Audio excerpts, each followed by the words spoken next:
ಓಂ ಕ್ರಾಂ cream ಕ್ರೌಂ ಸಹ ಭೌಮಾಯ ನಮಃ. ನಮಸ್ಕಾರ ಸ್ನೇಹಿತರೆ, welcome to VRL astro and Ayur 369 YouTube channel. ಇವತ್ತಿನ ವಿಡಿಯೋದಲ್ಲಿ ಮನುಷ್ಯಗಣ, ದೇವಗಣ, ರಾಕ್ಷಸಗಣ ಈ ಗಣಗಳ ಗುಣಲಕ್ಷಣಗಳ ಬಗ್ಗೆ ತಿಳಿಸ್ಕೊಡ್ಲಿದ್ದೇನೆ. ಯಾವ ಯಾವ ನಕ್ಷತ್ರದವರು ಯಾವ ಗಣಕ್ಕೆ ಸೇರುತ್ತಾರೆ ಎನ್ನುವಂತಹ ಮಾಹಿತಿಯನ್ನು ಸಹ ಇವತ್ತಿನ ದಿನ ತಿಳಿಸ್ಕೊಡ್ಲಿದ್ದೇನೆ. ಜ್ಯೋತಿಷ್ಯ ಶಾಸ್ತ್ರದ ಪ್ರಕಾರ 27 ನಕ್ಷತ್ರಗಳಿವೆ. ಈ ನಕ್ಷತ್ರಗಳನ್ನು 9 ನಕ್ಷತ್ರಗಳನ್ನು ಒಂದೊಂದು ಗಣದಲ್ಲಿ ಸೇರಿಸಿದ್ದಾರೆ. ಮನುಷ್ಯ ಗಣಕ್ಕೆ 9 ನಕ್ಷತ್ರಗಳು ಬರುತ್ತೆ, ದೇವಗಣದಲ್ಲಿ 9 ನಕ್ಷತ್ರಗಳು ಬರುತ್ತವೆ, ರಾಕ್ಷಸ ಗಣದಲ್ಲಿ 9 ನಕ್ಷತ್ರಗಳನ್ನು ಸೇರಿಸಲಾಗಿದೆ. ಮೊದಲನೇದಾಗಿ ಮನುಷ್ಯ ಗಣಕ್ಕೆ ಯಾವ ಯಾವ ನಕ್ಷತ್ರಗಳು ಬರುತ್ತವೆ ಅಂತ ನೋಡೋಣ. ಭರಣಿ ನಕ್ಷತ್ರ, ರೋಹಿಣಿ ನಕ್ಷತ್ರ, ಆರಿದ್ರ, ಪೂರ್ವ ಪಾಲ್ಗುಣಿ ನಕ್ಷತ್ರ, ಉತ್ತರ ಪಾಲ್ಗುಣಿ ನಕ್ಷತ್ರ, ಪೂರ್ವಾಷಾಢ ನಕ್ಷತ್ರ, ಉತ್ತರಾಷಾಢ ನಕ್ಷತ್ರ, ಪೂರ್ವ ಭಾದ್ರಪದ, ಉತ್ತರ ಭಾದ್ರಪದ ನಕ್ಷತ್ರಗಳು ಮನುಷ್ಯಗಣದಲ್ಲಿ ಬರುತ್ತವೆ. ಮನುಷ್ಯಗಣ ಅಂದರೆ ಇವರು ಕರ್ಮದಲ್ಲಿ ಹೆಚ್ಚಿನ ನಂಬಿಕೆಯನ್ನು ಇಟ್ಟಿರ್ತಾರೆ. ಭೂತಕಾಲ ಭವಿಷ್ಯತ್ ಕಾಲದ ಬಗ್ಗೆ ಹೆಚ್ಚು ತಲೆಯನ್ನು ಕೆಡಿಸ್ಕೊಳ್ಳೋದಿಲ್ಲ. ಫ್ಯೂಚರು ಮತ್ತು ಫಾಸ್ಟ್ ಲೈಫ್ ಬಗ್ಗೆ ಯೋಚನೆಯನ್ನು ಮಾಡೋದಿಲ್ಲ. ಇವರು ನಿನ್ನೆ ಮತ್ತು ನಾಳೆಗಳ ಬಗ್ಗೆ ಚಿಂತೆ ಮಾಡೋದಿಲ್ಲ. ಪ್ರೆಸೆಂಟು ಇವತ್ತಿನ ದಿನ ಚೆನ್ನಾಗಿರಬೇಕು ಅಂತ ಯೋಚನೆ ಮಾಡುವಂತಹ ವ್ಯಕ್ತಿಗಳು ಇವರಾಗಿರ್ತಾರೆ. ಇವರು ಸ್ಥಿರವಾಗಿರ್ತಾರೆ, ಅಂದರೆ ತನ್ನ ಲೈಫಲ್ಲಿ ತುಂಬ ಸ್ಲೋ ಆಗಿಯೂ ಕೆಲಸ ಕಾರ್ಯಗಳನ್ನು ಮಾಡೋದಿಲ್ಲ, ತುಂಬ ಫಾಸ್ಟಾಗಿಯೂ ಕೆಲಸ ಕಾರ್ಯಗಳನ್ನು ಮಾಡೋದಿಲ್ಲ. ತನ್ನ ಜೀವನದಲ್ಲಿ ಗೌರವ ಮತ್ತು ಸನ್ಮಾನಗಳನ್ನು ಪಡೀತಾ ಹೋಗ್ತಾರೆ. ಇವರು ತನ್ನ ಜವಾಬ್ದಾರಿಯನ್ನು ತುಂಬ ಬ್ಯಾಲೆನ್ಸ್ಡ್ ಆಗಿ ನಿಭಾಯಿಸ್ತಾರೆ. ಇವರ ಮಾತಿಗೆ ಜನರು ಇಂಪಾರ್ಟೆನ್ಸ್ ಕೊಡ್ತಾರೆ. ಇವರು ನೀಡುವ ಸಲಹೆಗಳನ್ನು ಸೂಚನೆಗಳನ್ನು ಇವರ ಫ್ರೆಂಡ್ಸು ರಿಲೇಟಿವ್ಸು ಒಪ್ಪಿಕೊಳ್ತಾರೆ. ಇವರ ಮಾತಿಗೆ ಸಮಾಜದಲ್ಲಿ ಹೆಚ್ಚಿನ ಗೌರವಗಳು ಸಿಗುತ್ತವೆ. ತನ್ನ ಬುದ್ಧಿಬಲದಿಂದ ಸನ್ನಿವೇಶಗಳನ್ನು ಅಂದರೆ ಸಿಚುವೇಶನನ್ನು ಹ್ಯಾಂಡಲ್ ಮಾಡುವಂತಹ ಟ್ಯಾಲೆಂಟ್ ಇವರಲ್ಲಿ ಕಾಣಬಹುದು. ತುಂಬ ಹಣವಂತರಾಗಿರ್ತಾರೆ ಇವರು. ಇವರ ಆಪೋಸಿಟ್ ಪರ್ಸನ್ ತುಂಬ ಪೊಲೈಟಾಗಿ ಮಾತನಾಡಿದರೆ ಇವರು ಸಹ ಪೊಲೈಟಾಗಿ ರಿಪ್ಲೈ ಮಾಡ್ತಾರೆ. ಅವರೇನಾದರೂ ರ್ಯಾಶಾಗಿ ಮಾತನಾಡಿದ್ರೆ ಇವರು ಸಹ ರ್ಯಾಶಾಗಿ ರಿಪ್ಲೈ ಕೊಡ್ತಾ ಇರ್ತಾರೆ. ಬೇಗ ಟೆನ್ಷನ್ ಮಾಡ್ಕೊಳ್ತಾರೆ. ಇವರು ತುಂಬ ಸರಳ ಸ್ವಭಾವದವರಾಗಿರ್ತಾರೆ. ಯಾರಿಗೂ ಕೆಟ್ಟದ್ದನ್ನು ಬಯಸೋದಿಲ್ಲ, ಒಳ್ಳೆಯದನ್ನು ಬಯಸೋದಿಲ್ಲ. ತುಂಬ ಬ್ಯಾಲೆನ್ಸ್ಡ್ ಆಗಿರ್ತಾರೆ ತನ್ನ ಲೈಫಲ್ಲಿ. ಟೋಟಲಿ ಒಳ್ಳೆ ಸ್ವಭಾವದವರಾಗಿರ್ತಾರೆ ಮನುಷ್ಯಗಣದವರು. ಎರಡನೇದಾಗಿ ದೇವಗಣ.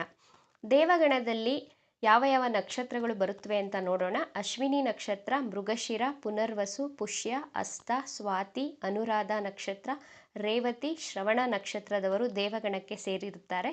ದೇವಗಣದವರ ಗುಣಗಳನ್ನು ತಿಳಿಯೋಣ ಹೇಗಿರುತ್ತೆ ಅಂತ.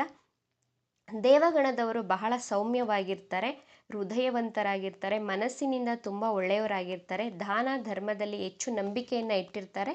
ಕಷ್ಟದಲ್ಲಿರುವವರಿಗೆ ಬಡವರಿಗೆ ಸಹಾಯ ಮಾಡುವ ಗುಣ ಇವರಲ್ಲಿ ಕಾಣಬಹುದು.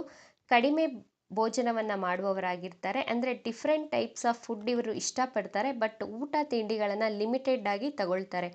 ಕಡಿಮೆ ಊಟದಲ್ಲಿಯೇ ಸಂತೃಷ್ಟಿಯನ್ನು ಪಡಿತಾರೆ. ಇವರು ಒಳ್ಳೆಯ ರೀತಿಯಲ್ಲಿ ಯೋಚನೆಯನ್ನು ಮಾಡ್ತಾರೆ. ಇವರು ಒಳ್ಳೆಯ ಸಂಸ್ಕಾರವಂತರಾಗಿರ್ತಾರೆ. ಜಗಳ ಮಾಡುವ ಪ್ರವೃತ್ತಿ ಇವರಲ್ಲಿ ಇರೋದಿಲ್ಲ. ಕೆಟ್ಟ ಮಾತುಗಳನ್ನು ಕೆಟ್ಟ ಶಬ್ದಗಳನ್ನು ಬಳಕೆ ಮಾಡೋದಿಲ್ಲ. ಇವರು ತುಂಬ ಬುದ್ಧಿವಂತರಾಗಿರ್ತಾರೆ. ದೇವರಲ್ಲಿ ಹೆಚ್ಚು ನಂಬಿಕೆಯನ್ನು ಇಟ್ಟಿರ್ತಾರೆ. ಧರ್ಮದಲ್ಲೂ ಸಹ ಹೆಚ್ಚಿನ ನಂಬಿಕೆಯನ್ನು ಇಟ್ಟಿರ್ತಾರೆ. ಇವರು ತುಂಬ ಎಮೋಷ್ನಲ್ ಆಗಿರ್ತಾರೆ. ಮೂರನೇದಾಗಿ ರಾಕ್ಷಸಗಣ. ರಾಕ್ಷಸಗಣದಲ್ಲಿ ಆಶ್ಲೇಷ ನಕ್ಷತ್ರ, ವಿಶಾಖ ನಕ್ಷತ್ರ, ಕೃತಿಕ, ಚಿತ್ತ, ಮಖ ನಕ್ಷತ್ರ, ಜ್ಯೇಷ್ಠ ನಕ್ಷತ್ರ, ಮೂಲ ನಕ್ಷತ್ರ, ಧನಿಷ್ಠ ನಕ್ಷತ್ರ, ಶತಭಿಷ ನಕ್ಷತ್ರಗಳು ಬರುತ್ತವೆ.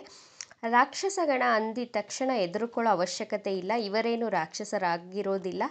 ನೆಗೆಟಿವ್ ಆಗಿ ಥಿಂಕ್ ಮಾಡ್ತಾ ಇರ್ತಾರೆ. ಬಟ್ ಇವರು ತನ್ನ ಸುತ್ತಮುತ್ತ ನಡೆಯುವಂತಹ ನೆಗೆಟಿವಿಟಿಯನ್ನು, ಆ ಘಟನೆಗಳನ್ನು ಅಂದರೆ ನಕಾರಾತ್ಮಕ ಘಟನೆಗಳನ್ನು ಮೊದಲೇ ಇವರಿಗೆ ಸೆನ್ಸ್ ಆಗುತ್ತೆ. ಇವರಿಗೆ ಸಿಕ್ಸ್ ಸೆನ್ಸ್ ತುಂಬ ಚೆನ್ನಾಗಿ ವರ್ಕ್ ಆಗ್ತಾ ಇರುತ್ತೆ. ಇಂಟ್ಯೂಷನ್ ಪವರ್ ಇವರಲ್ಲಿ ಎಕ್ಸಲೆಂಟ್ ಆಗಿರುತ್ತೆ. ಎಕ್ಸೈಟೆಡ್ ಆಗಿರ್ತಾರೆ.